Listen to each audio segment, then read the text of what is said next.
Hello everyone, Utkarsh Srivastava this side and आज इस video में हम समझने वाले हैं पूरी क्लास 10th एसएसटी के मैप वर्क को, यानी 5 नंबर पूरे पक्के करने वाले हैं हम इस वीडियो के अंदर। तो विदाउट वेस्टिंग एनी टाइम शुरुआत करते हैं हमारे। तो मैप वर्क का अगर आप कंटेंट देखने जाओगे तो 5 नंबर का मैप वर्क आना है, जिसमें से 2 हिस्ट्री के हैं और 3 नंबर ज्योग्राफी से आते हैं। तो एक समझदार इंसान वो होगा जो हिस्ट्री का पहले करेगा, क्योंकि हिस्ट्री में छोटा सा मैप वर्क है, और ज्योग्राफी का बाद में करेगा, क्योंकि ज्योग्राफी में 3 नंबर के लिए बहुत ज़्यादा खींचातानी करनी पड़ेगी, बहुत टॉपिक्स पढ़ने पड़ेंगे। अब जो मैप वर्क के क्वेश्चंस आने वाले हैं वो भी 2 टाइप के होंगे, शायद ये आपको पता हो ना पता हो, I don't know, but CBSE ने क्लियर बोल रखा है कि मैप वर्क के क्वेश्चन 2 तरीके के आएंगे। एक होगा आइडेंटिफिकेशन ओनली। आइडेंटिफिकेशन ओनली का मतलब तुमको पॉइंट दिया रहेगा, तुमको सब कुछ बता दिया जाएगा, बस तुम्हें इतना बताना होगा कि इस जगह का नाम बता दो। जैसे तुम्हारे सामने ये रख दिया गया, अब बोला कि बस इसका नाम बता दो ये क्या है, तो तुम्हें खाली हैंड लिख देना है। और दूसरे टाइप ऑफ क्वेश्चन आएंगे locate and label. Locate and label में क्या होता है, तुमको बोला जाता है खुद से पॉइंट बनाओ और खुद से बताओ कि ये कौन सी जगह है। मतलब मेरे बॉडी दे दी जाएगी और बोलेंगे अब बताओ इसमें हाथ कहाँ पे है और हाथ को क्या कहते हैं ये बताओ। तो 2 तरह के क्वेश्चन आते हैं, लेकिन जनरली आपके लिए खुशखबरी ये है कि जो सीबीएसई है ये ज़्यादा से ज़्यादा आइडेंटिफिकेशन वाले क्वेश्चन डालती है, यानी पहले से पॉइंट दे देती है और सिर्फ आपसे इतना पूछती है कि भाई तुम बस इतना बता दो कि ये जगह का नाम क्या है, और उतने में काम चल जाता है। तो कई सारे क्वेश्चन जो आइडेंटिफिकेशन वाले हैं पहले हम वो देख लेते हैं। जैसे सबसे पहले इसमें हमारा आ जाता है सॉइल को लेकर। उससे भी पहले मैं एक छोटी सी चीज़ आपसे रिक्वेस्ट करना चाहूँगा, अगर आपने आज से पहले कभी इंडिया का मैप ध्यान से नहीं देखा है तो ये मैप ध्यान से देख लो। कुछ इंपॉर्टेंट स्टेट्स, उत्तर प्रदेश, मध्य प्रदेश, राजस्थान, गुजरात, नीचे की स्टेट्स, इनको एक बार ध्यान से ज़रा गौर फरमा लो, 2-5 मिनट इन पर नज़र डाल लो, और हर रोज़ नज़र डालते रहना पेपर जाने से पहले, ताकि आपको जो इंपॉर्टेंट स्टेट्स हैं वो याद रहे। और जब ये हो जाए तो प्रैक्टिस करने के लिए कि आपको मैप वर्क याद हुआ या नहीं हुआ, इंपॉर्टेंट स्टेट्स याद हुई या नहीं हुई, इसको के लिए आप इस मैप का यूज़ कर सकते हो। ठीक है, अब हमारे स्टार्ट करते हैं मैप वर्क के पहला question, that is soil classification. हमारे जो पहला चैप्टर है ज्योग्राफी का, उसमें बहुत सारी सॉइल्स हैं, forest, arid, alluvial, black, red and yellow, laterite. तो इसमें पेपर में पूछा जाता है कि आपको शेड करके दे दिया जाएगा, कलर करके दिया जाएगा, और बोला जाएगा मैप में कि बताओ ये कौन सी सॉइल है। तो इसको याद करने के लिए तुमको क्या करना पड़ेगा, एक सिंपल सी ट्रिक याद करनी है। उस ट्रिक का नाम क्या है भाई, उस ट्रिक का बड़ा ही सिंपल नाम है FAABR। FAABR, एफ का मतलब सबसे ऊपर फॉरेस्ट सॉइल, उसके बाद ए का मतलब एरिड सॉइल, दूसरे ए का मतलब एलुवियल सॉइल, और फिर डबल बी और आर का मतलब, बी का मतलब ब्लैक सॉइल और आर का मतलब रेड। अब आप कहोगे कि लेटराइट सॉइल कहाँ गई, तो इन सब को छोड़ के जो भी थोड़ी बहुत जगह में सॉइल मिली वो लेटराइट सॉइल हो गई। सिंपल एक कंफ्यूजन इसमें आ सकती है डबल ए में, लेकिन डबल ए में कंफ्यूज होने वाली कोई बात ही नहीं है। क्यों? क्योंकि डबल ए में एक ए होता है एरिड सॉइल, एक होता है एलुवियल सॉइल। एलुवियल सॉइल ज़्यादा पाई जाती है, बहुत ज़्यादा पाई जाती है भारत में। तो अगर ज़्यादा कलर शेड वाला दिख जाए तो वैसे तो तुमको ट्रिक पता ही है, FAABR, तो भी तुम कर लोगे। लेकिन अगर कभी ट्रिक भूल भी जाते हो और खाली एलुवियल बताना है तो बता ही लोगे ना, एलुवियल जो सबसे ज़्यादा तुमको फैली हुई दिख जाए। इस ट्रिक के 2 फायदे हैं। पहला तो अगर तुम्हें कुछ भी नहीं पता है सॉइल के बारे में तब भी तुम ये मैप क्लासिफाई कर दोगे, और दूसरा अगर पेपर में आ गया ना कि सॉइल के बारे में लिखो तो भी तुम लिख सकते हो। जैसे मैंने फॉरेस्ट सॉइल पूछ लिया तो तुम्हें पता है फॉरेस्ट तो ऊपर की तरफ आती है, जम्मू कश्मीर, हिमाचल प्रदेश रीजन, तो कुछ ना कुछ तो तुम लिख ही दोगे। तो ये तुम्हारा सॉइल क्लासिफिकेशन निपट गया, सिंपल सी ट्रिक है FAABR। नेक्स्ट हमारा आता है major areas of rice and wheat, यानी वो कौन से एरियाज है जहाँ पर राइस बहुत उगाया जाता है और वो कौन से है जहाँ पर व्हीट ज़्यादा उगाया जाता है। इसके लिए मैं सिंपल सी ट्रिक देता हूँ, हमेशा याद रखना, जहाँ पर राइस ज़्यादा उगाया जाएगा वहाँ व्हीट कम होगा, जहाँ पर व्हीट ज़्यादा होगा वहाँ राइस कम होगा। हमारे इंडिया का मैप अगर मैं तुमको दिखाने जाऊँगा उसके पहले मैं तुमको व्हीट और राइस का दिखा देता हूँ, जिससे तुम ट्रिक समझ जाओगे। ये जो मैप तुमको दिख रहा है इसमें तुम्हें राइस दिख रहा है, यहाँ सब इन सब स्टेट्स में क्या हो रहा है, जिन पे कलर है उन सब में चावल बहुत बहुत होता है, और अगली जो स्लाइड है उसमें आपको क्या दिख रहा है, व्हीट के दिख रहा है। अगर आपने एक अंतर देखा होगा तो जो राइस है ना, अगर हम उसको ऐसे डिवाइड करें, मैप को ऐसे डिवाइड करें, तो नीचे की तरफ पूरा राइस है, ऊपर की तरफ व्हीट है। यानी सिंपल सा मतलब है major areas of rice and wheat की ट्रिक क्या बनती है, मैप को अपने मन में ऐसे डिवाइड कर लो, नीचे वाला हिस्सा पूरा किसका चला जाएगा, राइस का चला जाएगा, ऊपर वाला हिस्सा पूरा व्हीट का चला जाएगा, W/R। सिंपल सी ट्रिक बन जाती है, और ये हमारा राइस और व्हीट का भी हो जाता है। अब देखो 2 ट्रिक हो गई, सॉइल क्लासिफिकेशन FAABR, सिंपल सी ट्रिक थी। उसके बाद राइस एंड व्हीट की क्या थी, W/R, ऊपर की तरफ W, नीचे की तरफ R। फिर आते हैं नेक्स्ट ट्रिक पे, दैट इज आयरन और माइंस। आयरन और माइंस भी इस तरीके से आते हैं कि आपको पॉइंट दिया रहेगा, आपको बताना होगा सिर्फ आयरन और माइंस का नाम, यानी आपको ज़रूरी है ऐसे में ये याद रखना कि कौन सी माइन कहाँ पड़ती है। तो 5 माइंस है, बेलारी, कुदेरमुख, दुर्ग, बेलडाला और मयूरभंज। अब इनको ऐसे याद करना थोड़ा सा डिफिकल्ट है, लेकिन क्योंकि मैं थोड़ा बहुत लिख भी लेता हूँ तो मैंने छोटी सी एक बड़ी ही क्रिंज सी कहानी बना दी, बट आप याद कर लेना, आपके काम आ जाएगी, क्योंकि काम तो यही है ना मेन, कि इस काम को और आसान बना देना। तो कहानी ये है कि बेलारी और कुदेरमुख दोनों कर्नाटका में रहते हैं। दुर्गा और उसकी बेल छत्तीसगढ़ में रहती है और बेचारा मयूर अकेला उड़ीसा में रहता है। ये 5 दोस्त हैं। 5 दोस्त की कहानी क्या है? बेलारी और कुदेरमुख दोनों कर्नाटका में रहते हैं। मेरे साथ बोलना, बेलारी और कुदेरमुख दोनों कर्नाटका में रहते हैं। दुर्गा और उसकी बेल छत्तीसगढ़ में रहते हैं। बेचारा मयूर अकेला उड़ीसा में रहता है। हो गए तुमको आयरन और माइंस याद? सिंपल सी बात है, तुमको आयरन और माइंस याद हो गए, बस दैट्स इट। पेपर में आएगा पॉइंट, तुमको पॉइंट बताना है। पॉइंट बताओगे कैसे, उसके लिए एक बार मैप वर्क देख लो। तुमने क्या देखा? बेलारी और कुदेरमुख। तो बेलारी पहले आ रहा है, तो अगर ऊपर की तरफ पूछा तो बेलारी है और नीचे की तरफ कुदेरमुख है। सिंपल सी बात है। ऐसे ही दुर्ग और बेल डाला, तो दुर्ग पहले आ रहा है, दुर्ग और उसकी बेल। तो अगर ऊपर वाला पॉइंट पूछ रहे हैं तो यानी दुर्ग है, और नीचे वाला पॉइंट पूछ रहे हैं उसी स्टेट में तो यानी कि बेल डाला है। और अगर उड़ीसा में पूछ लिया तो उड़ीसा में तो तुम्हें पता ही है ना यार कि बेचारा मयूर अकेला उड़ीसा में रहता है। तो तुम्हें ये ट्रिक हो जाएगी। अब देखो, काम ट्रिक का ये होता है कि आपके लिए चीज़ों को सिंप्लीफाई करना। ट्रिक का काम ये नहीं है कि बस आपने ये वीडियो देख लिया और काम हो गया।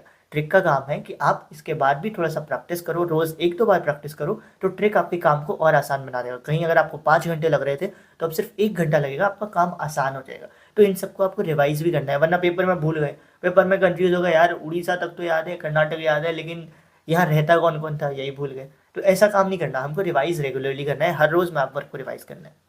फिर आता है coal mines. Coal mines basically 4 हैं जिनके बारे में आपको देखना है। क्या यार, बार बार फंबल करता हूँ, लेकिन मैं अब इसे एडिट नहीं करूँगा, ठीक है?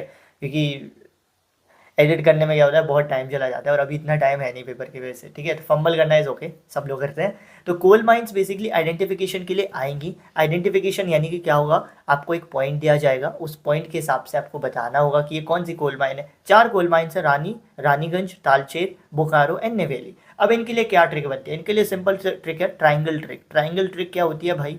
सिंपल सी, आपको एक ट्राइंगल बनना दिख रहा है, BRT, यही ट्रिक है। अब ये ट्रिक कैसे काम करती है, मैप की तरफ देखो फिर बताता हूँ। पहले आपने ये देख लिया, रानीगंज वेस्ट बंगाल में, कोई भी एक याद कर लो, या तो रानीगंज वेस्ट बंगाल याद कर लो, या तालचेर उड़ीसा याद कर लो, बोकारो झारखंड याद, कुछ भी एक याद कर लो, काम हो जाएगा। ट्राइंगल ट्रिक बेसिकली ये तुम्हें लोकेट कराना सिखा देती है, तुमको पोजीशन पता करना बता देगी। अगर मान लो मैप में तुम्हारे में आ गया कि इनमें से किसी एक कोल माइन को लोकेट करो, नॉट लोकेट करो, बताओ इस पॉइंट पे कौन सी कोल माइन आती है, तो तुम कैसे बताओगे? अगर तो वो तमिलनाडु में है तो तुम्हें पता होगा कि वो नेवेली है, एक ही हो सकती है। लेकिन उसके अलावा बाकी जो 3 कोल माइन है ये तो बड़े आसपास है, तो कैसे बताओगे? इसके लिए ट्राइंगल ट्रिक है। अगर तुम ध्यान से देखो तो बोकारो, रानीगंज, तालचेर आपस में एक ट्राइंगल बना रही हैं। इसका मतलब ट्राइंगल BRT। अगर ज़्यादा उस तरफ है, मैप के बिल्कुल ज़्यादा बॉर्डर की तरफ है, यानी कि वो रानीगंज हो जाएगा। थोड़ा इस तरफ है तो वो बोकारो हो जाएगा, और नीचे की तरफ वाला पॉइंट पूछ लिया तो वो तालचेर हो गया। तो BRT हमारी ट्राइंगल ट्रिक है। सिंपल सी बात है, 1-2 बार रिवाइज करो, अगेन तुम्हारी ये ट्राइंगल ट्रिक दिमाग में घुस जाएगी। जब मेरे दिमाग में घुस गई तो तुम्हारे में भी घुस ही जाएगी यार, मैं भी तो हूँ, तो आप ही की जैसा। तो बहुत सिंपल है, 1-2 बार रिवाइज करना बनेगा। उसके बाद आता है ऑयल फील्ड्स। ऑयल फील्ड्स में भी वही चीज़ है, तुमको पॉइंट दिया जाएगा, आइडेंटिफाई करना पड़ेगा। ये हमारी ऑयल फील्ड्स होते हैं, मुंबई बेसिन, दिग्बोई, नाहरकाटिया, कलोल, अंकलेश्वर। अब मुंबई कहाँ है? महाराष्ट्र में, बेसिन भी महाराष्ट्र में, दिग्बोई और नाहरकाटिया दोनों असम में, और कलोल और अंकलेश्वर दोनों गुजरात में। सिंपल सी ट्रिक है, MB and KGA, MB and KGA, MB and KGA। Simple सी कहानी है, 1-2 बार मेरे साथ बोलो, MB एंड KGA। M का मतलब मुंबई, B का मतलब बेसिन, और आपको पता है मुंबई तो महाराष्ट्र में तो है ही है, तो इतना तो आइडिया है। और A एंड D का मतलब, A एंड D का मतलब सिंपल मतलब A फॉर असम, N से नाहरकाटिया और D से दिग्बोई। तो असम में क्या है? नाहरकाटिया और दिग्बोई है। और उसके बाद KGA का मतलब, KG का मतलब कलोल, G का मतलब गुजरात, और A का मतलब अंकलेश्वर। आपको KA ये सब याद हो या ना हो, बट स्टेट याद हो जानी चाहिए कि किस स्टेट में है। और स्टेट याद करने के लिए सिंपल सी ट्रिक तो दी है मैंने, MB एंड KGA। सिंपल है, इतने लंबे लंबे गाने याद कर लेते हो, ये याद नहीं कर पाओगे तुम लोग। सिंपल सी बात है, MB एंड KG, इसको लोकेट कैसे करना है ये ध्यान रखना पड़ेगा। बस लोकेट में आपको थोड़ा सा ध्यान रखना पड़ेगा, नॉट लोकेट में, आइडेंटिफाई करते वक्त आपको ज़रा ध्यान रखना पड़ेगा इनकी पोजीशन का, क्योंकि ये बड़े आसपास है, सेम स्टेट में है, तो कोई बिल्कुल ऊपर नीचे आगे पीछे ऐसे लगे पड़े हैं, ठीक है? तो महाराष्ट्र के केस में आप ज़रा एक बार जब प्रैक्टिस करोगे ना तो देख के रखना कि महाराष्ट्र के केस में क्या होगा, पहले B आएगा फिर M आएगा, ठीक है? यानी अल्फ़ाबेटिकली आपको महाराष्ट्र के केस में करना है, पहले B फिर M। ऐसे ही असम में भी पहले D वाला फिर N वाला, जैसे अल्फ़ाबेट्स में पहले D आता है फिर N आता है, ऐसे अल्फ़ाबेट में पहले B आता है M आता है। तो महाराष्ट्र वाले केस में और असम वाले केस में आपको अल्फ़ाबेट के हिसाब से जाना है, और गुजरात वाले केस में अल्फ़ाबेट के हिसाब से नहीं जाना है, वहाँ पर K पहले आता है, A बाद में आता है, ऊपर नीचे की बात करो, ठीक है? तो इस तरीके से आपको करना है, 1-2 बार प्रैक्टिस करोगे आपको आइडिया लग जाएगा। और अगर ये ट्रिक आपको आसान लग रही है, हो ज़रूरी नहीं है सारी ट्रिक आपको आसान लगेगी, सारी ट्रिक आपके लिए वर्क कर जाएंगी, लेकिन इनमें से अगर 10% 20% ट्रिक भी आपका काम आसान करती है। तो मेरा काम हो गया भाई, मैं खुश हूँ फिर उस बात से कि एटलीस्ट मैं इतनी हेल्प तो कर पा रहा हूँ आपकी। तो इसीलिए अगर ज़रूरी कोशिश मत करना कि सारी की सारी ट्रिक आपके लिए बिल्कुल वैसे काम करें जैसे मेरे लिए करती हैं। मेरे लिए चीज़ें अलग तरीके से काम करेंगी, आपके लिए अलग। बट अगर यहाँ से बहुत सारी ट्रिक में से कुछ ट्रिक भी आपके लिए काम करें, आपका काम आसान करें, तो भी आप खुश हो जाना है, कम से कम काम आसान तो हुआ। फिर आता है न्यूक्लियर पावर प्लांट। यहाँ से शुरू होता है वो खेल जिसमें वो आपको बोल सकते हैं कि लोकेट करो, लेबल करो, पॉइंट बनाओ खुद से और बताओ कि भाई ये कहाँ पे पड़ेगा। तो न्यूक्लियर पावर प्लांट 4 है हमारे देश में, मतलब जिनको मैं लोकेट करना है मेनली। नरोरा उत्तर प्रदेश में, नरोरा तो याद ही रखो, मोस्ट इंपॉर्टेंट है। नरोरा उत्तर प्रदेश में, तारापुर महाराष्ट्र में, ककरापारा गुजरात में और कलपक्कम तमिलनाडु में। अब इनकी ट्रिक क्या है? एन के टीके, एन के टीके सिंपल है, एन के टीके। ज़्यादा ट्रिक में पढ़ना ही नहीं है, ज़्यादा कॉम्प्लिकेटेड ट्रिक करनी नहीं है। एन के टीके, एन से नरोरा, के से ककरापारा, टी से तारापुर और के से कलपक्कम। सिंपल सी चीज़ है। और इसको अगर तुम्हें मैप पे लोकेट करना है ना, तो तुम सिर्फ नरोरा को लोकेट करना सीख लो, बाकी तुम पूरा कर लोगे। कैसे कर लोगे? तुमको खाली सी बनाना है। सी बनाना तो तुम लोग बहुत अच्छे से आता है ना, तो यही तो करते हो साल भर, तो सी बनाना तो आता ही आता है। तो डिसरिस्पेक्ट नहीं कर रहा हूँ तुम लोगों की, बट समझ रहे हो ना बात। सी सी जैसा सिर्फ एक अल्फ़ाबेट फिगर बनाना है, सिंपल सी बात है। तो एन से होता है नरोरा। अब नरोरा से तुम ये मान लो कि तुम्हें सी जैसा एक फिगर बनाना है, सी जैसा फिगर। अब न्यूक्लियर पावर प्लांट हमेशा बॉर्डर पे होगा, ये नहीं कि भैया राज्य के बीचों बीच रख देंगे। तो नरोरा एन के टी की ट्रिक थी। नरोदा से आएंगे ककरापारा, ककरापारा और तारापुर बिल्कुल आपस में जुड़े पड़े हैं लेकिन अलग अलग स्टेट में है। तो ककरापारा तारापुर लिख दिया और उसके बाद कलपक्कम। अगेन सी बनाना है, इसका मतलब ये नहीं कि खुद को ही सी बना लो, प्रैक्टिस करनी पड़ेगी तभी तुम्हें ये आएगा। ये तो बस तुम्हारे लिए थोड़ा सा काम आसान कर देता है कि तुम्हें एक वो याद हो जाएगा किस तरीके से करना है, ठीक है। तो न्यूक्लियर पावर प्लांट भी तुम्हारा ये हो जाता है। फिर है thermal power plant. Thermal power plant 3 है हमारे देश में, नामरूप, सिंगरौली, रामागुंडम। नामरूप है हमारा असम में, सिंगरौली उत्तर प्रदेश में, रामागुंडम तेलंगाना में। इसकी कोई प्रॉपर ट्रिक नहीं है, इसको याद करने की एक ही ट्रिक है, नासुर्ट। नासुर्ट, नासुट्टा नहीं, नासुर्ट, NASURT। एन से नामरूप, ए से असम, एस से सिंगरौली, यू से उत्तर प्रदेश और आर से रामागुंडम, टी से तेलंगाना। ठीक है, वैसे नाम भी समझ जाओगे, रामागुंडम तेलंगाना तरफ ही पड़ेगा, तुमको समझ आ ही रहा होगा, है ना। तो अब इसको लोकेट कैसे करते हैं? इसको लोकेट करने के लिए कोई ट्रिक नहीं बनाई मैंने, ठीक है। हर के लिए ट्रिक नहीं बनाऊंगा मैं, क्योंकि इसमें अगर मैं ट्रिक बनाने जाऊंगा ना तो तुम्हारे लिए चीज़ें और कठिन हो जाएंगी आसान होने के बदले। तो इसको प्रैक्टिस कर लेना यार, थोड़ा सा मेरी रिस्पेक्ट कर लो, इसको प्रैक्टिस कर लेना, इसमें आपको देख देख के, ठीक है, आपका काम आसान हो जाएगा। लेकिन ट्रिक याद रखना, क्योंकि इस ट्रिक से आप क्या कर सकते हो, कम से कम नाम याद तो रख सकते हो। पेपर में आ गया अगर MCQ में कि इनमें से कौन सा थर्मल पावर प्लांट नहीं है, तो आपको कम से कम नाम याद तो होगा कि भैया क्या क्या था, नासोर्ट, यानी 3 थर्मल प्लांट थे, इसके अलावा जो नहीं होगा वो हम सीधे सीधा लिख देंगे। तो ये ट्रिकें याद तो रखना ही रखना है, ठीक है, ट्रिकें नहीं ट्रिक्स, ठीक। उसके बाद आते हैं major ports in India. Major ports in India हमेशा याद रखो, मेजर पोर्ट जो होंगे ना, जो पोर्ट होंगे वो हमेशा समुद्र के पास ही मिलेंगे, यानी किसी भी स्टेट के बॉर्डर पे मिलेंगे। और ये हमारे देश में 10 है जो हमें लोकेट करने हैं अभी।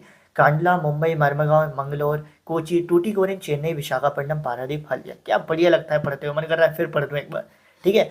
लेकिन आपको सबसे पहले याद रखना है कांडला का, जो कांडला पोर्ट है वो गुजरात में पड़ता है, बस ये मैंने आपके लिए याद रखना। उसके बाद आप पूरा कर लोगे। पूरा कैसे कर लोगे? अगर आप मैप की तरफ देखोगे तो इसकी सिंपल ट्रिक बनती है। सबसे पहले तो अगर आपको नाम याद करना है कि कैसे इनकी पोजीशन है, तो वो नाम याद करने के लिए एक सिंपल ट्रिक है, अल्फ़ाबेट याद करने पड़ेंगे। मेरे साथ रिपीट करना, KMMNK, KMMNK, TCVPH, KMMNK, TCVPH, KMMNK, TCVPH, KMMNK, TCVPH। जैसे 10 नंबर वाला फ़ोन नंबर याद हो जाता है किसी अपने का, किसी बड़े जिसको प्यार करते हो, तो मान लो ये उसी का कोई नंबर है, KMMNK, TCVPH। इससे आपको क्या हो जाएगा, इससे आपको पोजीशन याद हो जाएगी कि अच्छा KMMNK, यानी कि अगर उसने पूछा है चौथी जगह पे कौन सा पॉइंट आएगा, एन से आएगा, यानी न्यू मंगलौर। अगर 5वें नंबर वाला पूछा है तो 5 में कोची आ जाएगा। बस इतना याद रखना है। तो इसकी ट्रिक सिंपल है, नाम याद रखने के लिए KMMNK, TCVPH। और सिंपल आपको क्या करना है, गुजरात से शुरू करो, गुजरात से बॉर्डर के पास से कंडला को लगाओ और उसके बाद इक्वल दूरी पर अगली स्टेट में एक एक पोर्ट लगाते जाओ। सिर्फ तमिलनाडु में 2 पोर्ट आते हैं, इतना याद रख लेना। जैसे मैंने यहाँ पे क्या किया, गुजरात में कंडला लगाया, फिर इक्वल डिस्टेंस पर मुंबई लगाया, मुंबई अगली स्टेट में आ गया, अगली स्टेट में फिर गोवा है तो गोवा में इक्वल डिस्टेंस पर मरमगांव आ गया, फिर अगली स्टेट में लगाया मंगलौर में, फिर कोची में लगाया। देख रहे हो आप, एक एक स्टेट आगे बढ़ते जा रहे हैं और बराबर दूरी पर बढ़ते जा रहे हैं। तो आप अगर खाली कंडला को याद कर लोगे ना, तो कंडला से आपको पूरा याद हो जाएगा। खाली आपको ऐसा वी बनाना है, सिर्फ इतना ध्यान में रखकर कि तमिलनाडु में 2 पोर्ट आएंगे। वो 2 पोर्ट कौन कौन से होंगे, टूटीकोरिन और चेन्नई, और वो दोनों ही तमिलनाडु के, एक बिल्कुल नीचे एक बिल्कुल ऊपर। और ये आपका सिंपल है KMMN TCVP है। जब इससे आसान, इससे सिंप्लीफाई मैं पोर्ट को नहीं कर सकता और शायद आप भी नहीं कर सकते। अगर आपके पास कोई ट्रिक है किसी और इसमें से कोई टॉपिक के लिए तो प्लीज़ कमेंट सेक्शन में बता के जाना, सबकी हेल्प करके जाना, ठीक है। उसके बाद डैम्स इन इंडिया। इंडिया में जो डैम्स है उनका नाम याद करना कठिन होता है ना, तो पहले तो नाम के लिए ट्रिक सुन लो, उसके बाद तुमको कैसे लोकेट करना है वो भी सुन लो। इसमें जो लोकेशन की ट्रिक है ना वो थोड़ी सी अजीब सी होगी पर थोड़ी सी प्यारी सी भी होगी, आप चाहो तो याद कर सकते हो, ठीक है। इसमें जो बेसिकली नाम है सलाल जम्मू कश्मीर में, भाखरा नांगल हिमाचल प्रदेश में, टेहरी उत्तराखंड में। अब अगर आपको इसमें नाम याद तो कर लोगे लेकिन स्टेट याद कैसे करोगे, तो कुछ की स्टेट तो याद कर सकते हो। जैसे राणा प्रताप सागर है तो राणा में रा यानी राजस्थान, ठीक है। सरदार सरोवर डैम, तो सरदार कहाँ पे है, सरदार वल्लभ भाई पटेल का स्टेचू कहाँ पे है, गुजरात में, तो ये भी गुजरात में ही जाएगा। उसके बाद हीराकुंड बड़ा पॉपुलर है तो उड़ीसा में। और सलाल याद रखो, हर जितने भी हम मैप पढ़ रहे हैं ना उनमें पहली पोजीशन हमेशा याद रखो क्योंकि उससे सारी ट्रिक बन जाती है, ठीक है। तो अब हमें सबसे पहले नाम याद रखना है। नाम याद रखने के लिए अगेन मैंने अपना पोइट्री वाला दिमाग चलाया और एक छोटी सी कहानी फिर बना दी, दैट इज सबसे तेजी से राणा और सरदार ने टांगे से नगर में हीरा पकड़ा। सबसे तेजी यानी सा से सलाल, बा से भाखरा, तेजी मतलब टेहरी, राणा यानी कि राणा प्रताप और सरदार यानी कि सरदार सरोवर, तांगा यानी कि तुंगाभद्रा, नगर यानी कि नागार्जुन और हीरा यानी कि हीराकुंड। सिंपल सी बात है, क्या था, सबसे तेजी से राणा और सरदार ने तांगा से नगर में हीरा पकड़ा। होगा कोई हीरा चोरी वोरी कर रहा होगा, कोई होगा खराब आदमी, उसको पकड़ लिया, सिंपल है। सिंपल सी ट्रिक है, इसको याद करना है। अब इसमें ट्रिक बनती कैसे है, लोकेट करने जब आप जाओगे तो इसकी सिंपल ट्रिक है कि जो पहले डैम है ना तीन, सबसे तेजी से, सा से सलाल, बी से भाखरा और टी से टेहरी, ये तीनों एक लाइन में आते हैं। तो अगर आपको सलाल का याद हो गया ना कि वो कश्मीर में कहाँ पर है, तो उसके बाद बस एक लाइन खींच दो अगली अगली स्टेट में, एक लंबी सी लाइन अपने मन में खींच दो, मैप में नहीं खींचनी है, कि ऐसी एक लाइन खींच दो, आपको दिख रही होगी, तो आपके तीनों डैम बन जाएंगे बराबर दूरी पर। कौन कौन से, सलाल, भाखरा नांगल और टेहरी। उसके बाद आपको थोड़ा सा अपना क्रिएटिव दिमाग लगाना पड़ेगा क्योंकि आपको पोजीशन याद भी करनी पड़ेगी। लेकिन अगर आपको पोजीशन याद नहीं होती है तो ये देख लो कि यहाँ से, जैसे आपने कई बार देखो ना तारे, आसमान में तारे अलग अलग स्ट्रक्चर बनाते हैं, कभी चम्मच बना लेते हैं, ऐसा कुछ ऐसे ही यहाँ पे आपको बनाना है। आपने ये सीधी लाइन खींच दी, उसके बाद आपको मेरे नाम का पहला अक्षर यू, उत्कर्ष का यू, ऐसे बनाना है। ऐसे देखो, ऐसे इसका स्ट्रक्चर आ रहा है, राणा प्रताप, सरदार सरोवर, तुंगाभद्रा, नागार्जुन, हीराकुंड। बस थोड़ी सी पोजीशन याद रखना है। राणा प्रताप की तो आपको याद है राजस्थान, सरदार की याद है आपको गुजरात, उसके बाद की तीन की याद रखनी है। तो मैंने इस डैम को आपके लिए कितना आसान किया, पहले तीन डैम आपके लिए आसान होगा, एक सिंपल सीधी लाइन है। उसके बाद राणा प्रताप आपको याद हो गया, रा से राजस्थान, सरदार वाला आपको सरदार वल्लभ भाई पटेल से गुजरात याद होगा, हीराकुंड उड़ीसा। अब आपके लिए कितना आसान है, डैम के नाम याद हो गए। और क्या कर दूं, पेपर लिखाऊंगा तुम लोगों के लिए, थोड़ी मेहनत खुद नहीं करोगे, कितनी उम्मीद कर रहे हो मेरे से, ठीक है। मतलब मैं उम्मीदें पूरी करूंगा अभी, टेंशन मत लो, ठीक है। तो उसके बाद आता है software technology park. Software technology park Noida, Gandhinagar, Mumbai, Pune, Hyderabad, Bengaluru, Chennai, Thiruvananthapuram. अब इसमें अगर हम बात करने जाएंगे तो इसमें अगर मैं आपको ट्रिक देने जाऊंगा तो आप भी कॉम्प्लिकेट हो जाओगे, मैं भी कॉम्प्लिकेट हो जाऊंगा, क्योंकि इसमें कोई ट्रिक नहीं बनती है। बस मैं आपको इतना बता देता हूँ, जो मैंने स्टार्टिंग में बोला था, अगर आप हर स्टेट का पोजीशन याद कर लेते हो, जैसे आपको यूपी याद हो गया, गुजरात कहाँ है, ये सब याद हो गया, तो बस अगर आपसे सॉफ्टवेयर टेक्नोलॉजी पार्क पूछ लिया तो आपको जो एक अच्छी स्मार्ट सिटी याद आए ना वो लिखाना वहाँ पे। क्योंकि एक तो आपने यहाँ ये पढ़ के भी गए होगे एक बार, सॉफ्टवेयर टेक्नोलॉजी पार्क की 8 सिटी है, तो आप अपने आप आपके दिमाग में ये सिटी के नाम आ जाएंगे। जैसे हम महाराष्ट्र की बात करते हैं, अपने आप मुंबई का नाम याद आ जाता है यार, पुणे का नाम याद आ जाता है। जैसे ही हम यूपी की बात करते हैं, नोएडा की बात आ जाती है, गुजरात में गांधीनगर, तो और अगर कर्नाटका के तो बेंगलुरु की बात। तो सिंपल सा दिमाग लगाना कि कौन सी सिटी ऐसी है जो अच्छी है, जहाँ पर सॉफ्टवेयर टेक्नोलॉजी पार्क हो सकता है, तो हो जाएगा। लोकेट करने के लिए इसके लिए कोई ट्रिक नहीं दे सकता भैया मैं, क्योंकि ट्रिक देने जाऊँगा ना तो यार तुम लोग भी कॉम्प्लिकेट हो जाओगे और मैं भी हो जाऊँगा। लेकिन हाँ, कुछ चीज़ें आप लोग याद रखो, जैसे जो चेन्नई है, चेन्नई कर्नाटका में बॉर्डर पे आता है। चेन्नई 2-3 जगह पे यूज़ हुआ है, हिस्ट्री में भी चेन्नई आएगा और अभी यहाँ पे भी 2-3 जगह चेन्नई आया हुआ है। मुंबई भी यूज़ हो चुका है। एक तो कुछ चीज़ें तो आप जब मैप वर्क करोगे ना तो आपको याद ही हो जाएंगी, और जब आप इतना सारा मैप वर्क कर लोगे ना तो आप कहोगे भैया अच्छा रहा आपने ये ट्रिक नहीं दी, क्योंकि ये तो बिना ट्रिक के भी और आसान है, ठीक है। नेक्स्ट पे आते हैं इंटरनेशनल एयरपोर्ट्स। इंटरनेशनल एयरपोर्ट्स याद करना वेरी इजी। जैसे इस अमृतसर का नाम है राजा संसी श्री गुरु रामदास जी, तो यहाँ पे आप नाम से ही समझ सकते हो अमृतसर में, और अमृतसर पंजाब के बॉर्डर पर दिखने को मिलेगा आपको, बिल्कुल वहाँ पे आपको लोकेट करना है। इंदिरा गांधी एयरपोर्ट दिल्ली में है। छत्रपति शिवाजी एयरपोर्ट, नाम से आपको समझ आ रहा है कहाँ पे हो सकता है, हमारा मुंबई में होगा। मीनमबक्कम चेन्नई में होगा। नेताजी सुभाष चंद्र बोस, बोस जो सरनेम है उससे आप कह सकते हो वेस्ट बंगाल कोलकाता में होगा। और राजीव गांधी जी का एयरपोर्ट हैदराबाद में होगा। अब इसको लोकेट कैसे करना है मैंने बताया, अमृतसर तो आपको पंजाब में मिल जाएगा। दिल्ली, अब दिल्ली तो यार लोकेट करना पड़ेगा। दिल्ली के लिए मैं कौन सी ट्रिक बता दूं यार, मेरे को भी बताओ, थोड़ी सी रहम तो करो मेरे पे, ठीक है। मुंबई मैंने बताया था, मुंबई को लोकेट करना तुम लोग सीख चुके हो, हैदराबाद को लोकेट करना तुम सीख चुके हो। अब तुमने देखा सॉफ्टवेयर टेक्नोलॉजी पार्क में भी मुंबई आया था, हैदराबाद आया था, चेन्नई आया था, कोलकाता आया था और नोएडा भी आया था। नोएडा दिल्ली आसपास ही है, ठीक है। तो अब देखो अगर आप ये एयरपोर्ट ही याद कर लोगे ना तो सॉफ्टवेयर टेक्नोलॉजी पार्क भी याद होगा। तो ये चीज़ें आपस में बहुत इंटरकनेक्टेड, इंटर रिलेटेड है। उसके बाद आ जाते हैं आयरन स्टील प्लांट्स पे। आयरन स्टील प्लांट्स 6 हैं। ये बहुत कम पूछे जाते हैं पेपर में। जनरली मैं आपको सच बताऊं तो पेपर में पहले से आपको पॉइंट दे दिया जाता है और बोलते हैं कि भाई तुम खाली हमें बता दो कि ये कौन सा पॉइंट है, क्योंकि जब आपको खुद से लोकेट करने देंगे तो हर बच्चा थोड़ा बहुत ऊपर नीचे कर देता है, जिससे टीचर कॉम्प्लिकेट हो जाता है। तो इसीलिए जनरली लोकेट करने के लिए वो पॉइंट ही दे देते हैं। तो आयरन स्टील प्लांट हमारे पास 6 हैं, दुर्गपुर, बोकारो, जमशेदपुर, भिलाई, विजयनगर एंड सलेम। अब ये कहाँ कहाँ पड़ते हैं इनके लिए कोई ट्रिक नहीं दूंगा। अगेन एज आई सेड, कुछ चीज़ों के लिए मैं ट्रिक नहीं दे सकता, वो चीज़ें आपको अपनी मेहनत से ही मुकम्मल करनी पड़ेगी, क्योंकि थोड़ी बहुत मेहनत आपको एक्स्ट्रा तो डालनी पड़ेगी। ट्रिक उन्हीं के लिए है जिनको मैं सिंप्लीफाई कर पा रहा हूँ। अगर कोई चीज़ मुझे ऐसी लग रही है जो और डिफिकल्ट हो जाएगी ट्रिक के बाद, तो मैं उसमें ट्रिक नहीं दूंगा। मैं आपका काम आसान करने आया हूँ, डिफिकल्ट करने नहीं, ठीक है। लेकिन अगर आपके पास कोई ट्रिक है इसको लेकर तो प्लीज़ मुझे बताओ जो आपके लिए काम करते हो, ठीक है। तो जैसे हमारी बोकारो, दुर्गपुर और जमशेदपुर है, यहाँ पे हमारी एक ट्रिक बना सकते हैं जो हमने कहाँ बनाई थी, कोल में बनाई थी, ट्राइंगल वाली ट्रिक BDJ। अब ये आपके लिए काम कर रही है नहीं कर रही है ये आप देख लेना। तो यहाँ पे हम BDJ अगर हम ये ट्रिक बना लें कि बोकारो, दुर्गपुर, जमशेदपुर, तो हम इनको हाँ तो हम इनकी पोजीशन याद कर सकते हैं। सिंपल सी बात है, ठीक है।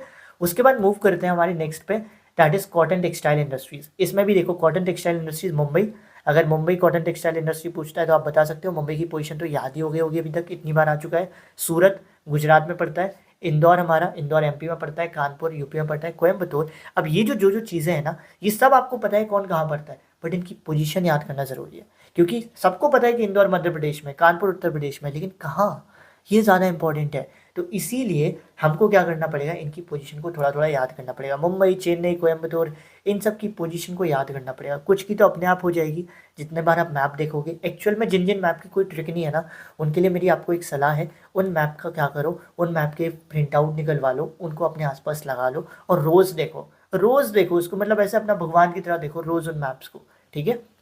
इस तरीके से तुम्हारा काम हो जाएगा। उसके बाद हम आ जाते हैं हिस्ट्री के मैप वर्क पे। बड़ी प्यारे से हिस्ट्री के मैप वर्क हैं। 2 नंबर का मैप आना है हिस्ट्री से। सिर्फ 8 टॉपिक हैं, उन 8 में से भी 3 टॉपिक ऐसे हैं जो गुजरात में ही पढ़ते हैं, ठीक है। हिस्ट्री के मैप वर्क में क्या क्या पूछा जा सकता है, तो ये 8 चीज़ें पूछी जाएंगी। पहला तो कांग्रेस के सेशंस, तो कलकत्ता में हुआ था, नागपुर में हुआ था, मद्रास में हुआ था। 3 सत्याग्रह कौन कौन से गांधी जी ने करे थे, खेड़ा में किया था, वो गुजरात में ही था, चंपारण बिहार में था, अहमदाबाद अगेन गुजरात में था, जालियांवाला बाग कहाँ हुआ था, अमृतसर में हुआ था। अगर तुमने एयरपोर्ट देखा है तो तुम्हें पता होगा कि अमृतसर पंजाब के बॉर्डर पे पड़ता है, तो अमृतसर तुम्हें ऑलरेडी पता है। दांडी मार्च गुजरात में हुई थी।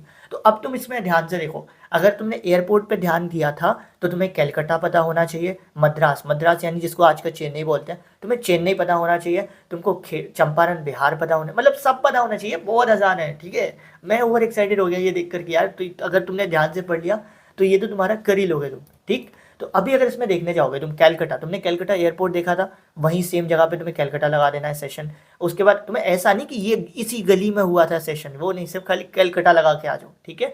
नागपुर में मद्रास, मद्रास मतलब चेन्नई, सबको याद ही है। उसके बाद इसमें एक ट्रिक याद करनी पड़ती है। जब आप गुजरात की बात करते हो तो अगर आप देखोगे चंपारण अपना बिहार में है, वो तो हमें दिख जाएगा बिहार के बॉर्डर पे, तो वो याद हो जाएगा। अमृतसर आपको याद हो जाएगा पंजाब के बॉर्डर पे। लेकिन अहमदाबाद कंफ्यूजिंग है। अहमदाबाद इसलिए कंफ्यूज करता है क्योंकि यहाँ पर खेड़ा डिस्ट्रिक्ट भी आएगी, नॉट अहमदाबाद, गुजरात कंफ्यूजिंग है। अहमदाबाद तो उसका पार्ट है, क्योंकि गुजरात में 3 चीज़ें आएंगी, अहमदाबाद आएगा, खेड़ा डिस्ट्रिक्ट आएगी और दांडी आएगी। तो अब याद रखना, दांडी जहाँ भी होगा पानी के पास होगा। क्यों? क्योंकि वहाँ पर सॉल्ट लॉ टोटी थी, सॉल्ट लॉ तो समुद्र के पास टोटी थी। तो अगर नीचे की तरफ पॉइंट पूछ रहा है तो वो दांडी है। सिंपल, हमेशा याद रखो, बिल्कुल याद रखो। और ऊपर की तरफ अगर पॉइंट पूछ ले तो आपको सिंपल याद रखना है अल्फ़ाबेट। अल्फ़ाबेट, पहले ए आता है बाद में के आता है। तो अगर पहले की तरफ पॉइंट पूछा, गुजरात के पहले की तरफ पॉइंट पूछा तो यानी अहमदाबाद है, और दूर की तरफ पूछा तो वो के यानी खेड़ा है। और इसकी एक और ट्रिक बता दूं, अगर आपको ट्राइंगल ट्रिक याद करनी है, AKD, AKD, simple, end of the topic. A for Ahmedabad, K for Kheda, D for Dandi. नीचे की तरफ दांडी है, पहले के A आएगा अहमदाबाद, फिर आएगा के Kheda. And I hope so आपको ये ट्रिक काम करेगी। एंड बिलीव मी, अगर तुमने इन ट्रिक्स के साथ हर रोज़ सिर्फ 2 बार प्रैक्टिस कर ली, कुछ नहीं करना, इस वीडियो को 1.5x पे लगा के देख लेना बस, और कुछ नहीं करना। अगर आपको प्रैक्टिस भी नहीं करनी है ना, एक मैप उठाओ और बस इस वीडियो को देखते जाओ, ट्रिक्स को लिखते जाओ, दिमाग में छप जानी चाहिए ये ट्रिक तुम्हारे, ताकि जब पेपर में आए तो तुम कर सको। तो अभी मैंने आपके मैप के सारे टॉपिक्स इस वीडियो के अंदर कवर कर दिए हैं। एंड आई होप सो तुम भी उतने ही कॉपरेट करोगे वीडियो देखने के बाद जितना कॉपरेट करने की मैं तुमसे उम्मीद करता हूँ। तुम भी उतनी ही ज़्यादा हेल्प करोगे अपनी स्वयं के लिए, ठीक है? क्योंकि ये जो पेपर है ये तुम्हारे लिए बड़ा इंपॉर्टेंट होने वाला है। क्लास 10 तक की एजुकेशन को मैं सब सच बताऊँ तो ये बोलता हूँ, क्लास 10 तक की एजुकेशन बिल्कुल कंपलसरी है। हर बंदे को नॉलेज होनी चाहिए क्योंकि क्लास 10 तक सारे बेसिक टॉपिक्स आते हैं। अब आपका एसएसटी का पेपर है, आज से लेकर एसएसटी के पेपर तक मैं जितनी वीडियोज़ ला रहा हूँ, ट्रस्ट मी आप बस वो सारी वीडियोज़ देख लो, आपका काम बन जाएगा। आपको कहीं और जाने की ज़रूरत नहीं है। बहुत विश्वास के साथ ये बोल रहा हूँ, बड़े एक्सपीरियंस के साथ बोल रहा हूँ। तो जस्ट आपको क्या करना है, इस मैप वर्क की वीडियो को रिवाइज करना है। इस मैप वर्क की स्लाइड्स आपको डिस्क्रिप्शन बॉक्स में मिलेंगी, सारे नोट्स की स्लाइड भी डिस्क्रिप्शन बॉक्स में मैं दे दूंगा, तो कोई टेंशन नहीं। इसके बाद जाओ इकोनॉमिक्स की वीडियो देखना, मैंने जो स्ट्रेटेजी वीडियो है वो ज़रूर देखना कि कैसे आपको इस एसएसटी को कवर करना है 3 दिन के अंदर। मिलते हैं नेक्स्ट वीडियो में, तब तक के लिए ऑल द बेस्ट।